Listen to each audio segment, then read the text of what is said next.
بسم اللہ الرحمن الرحیم۔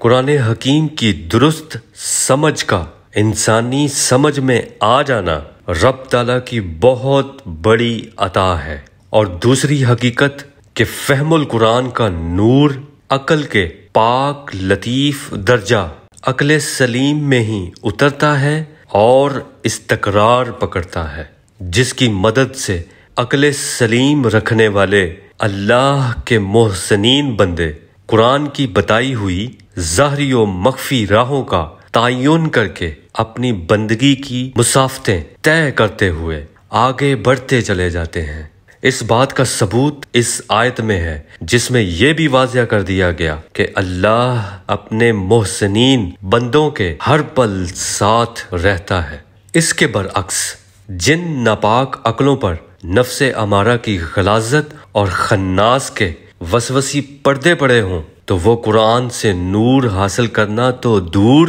قرآن کی فہم سے محروم رہتے ہوئے گمراہوں اور فرقہ پرستیوں کی تقسیم میں بھٹک جاتے ہیں، قرآنی مطلب کو اپنے مطلب میں ڈھال کر غلط فہمیوں اور غلط عقیدوں کا شکار ہو جاتے ہیں۔ مثلاً کچھ لوگ اس آیت کو لے کر سمجھتے ہیں کہ انسان بے بس ہے، اس کا نیک یا برا ہونا اس کے اپنے اختیار میں تو ہے ہی نہیں، کیونکہ اس آیت میں اللہ نے فرما دیا کہ وہ بعض کو گمراہ رکھتا ہے اور بعض کو اپنی سیدھی راہ پر چلا دیتا ہے، تو یہ تو اس کی اپنی مرضی پر ہے، بندہ تو بے اختیار ہے۔ اگر آپ بھی ایسا کچھ خیال رکھتے ہیں تو اپنی اس عقلی دلیل کو سامنے رکھ کر سوچیں کہ اگر ایسا ہی ہے تو پھر اللہ پاک نے جزا اور سزا کا معیار کیوں متعارف کرا رکھا ہے؟ اصل حقائق کیا ہیں آج سمجھ لیں۔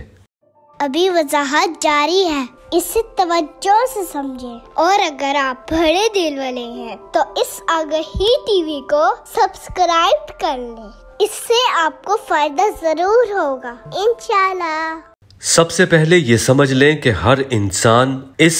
ظاہری نظام حیات میں اپنے اچھے برے اعمال اور پسند ناپسند راہوں کے انتخاب کا خود ذمہ دار ہے، با اختیار ہے۔ بس تقدیر کے کچھ معاملات قدرت نے اپنے اختیار میں رکھے ہیں۔ خالق کائنات کا اپنی نشانیوں کا ظہور کرنا، قرآن میں دعوت عرفان دینا، اپنے پیغمبروں کو بھیجنا، آسمانی کتابوں کا نازل ہونا اور جنت اور دوزخ سے آگاہ کر دینا، کیا اس بات کی دلیل نہیں ہے کہ انسان اپنی علم و عقل سے اپنے اچھے برے انجام کی فکر کر کے اپنے ہونے کا مقصد پا کر اپنے ذاتی اختیار سے سیدھی سچی راہ کا انتخاب کر لے؟ اور اس آیت میں جو حقیقت بیان کر دی گئی ہے وہ بھی ایک سچائی ہے، جس کا مطلب یہ ہرگز نہیں کہ انسان بے بس بے اختیار ہے، بلکہ اللہ پاک کی بالادستی سے مغلوب ہے۔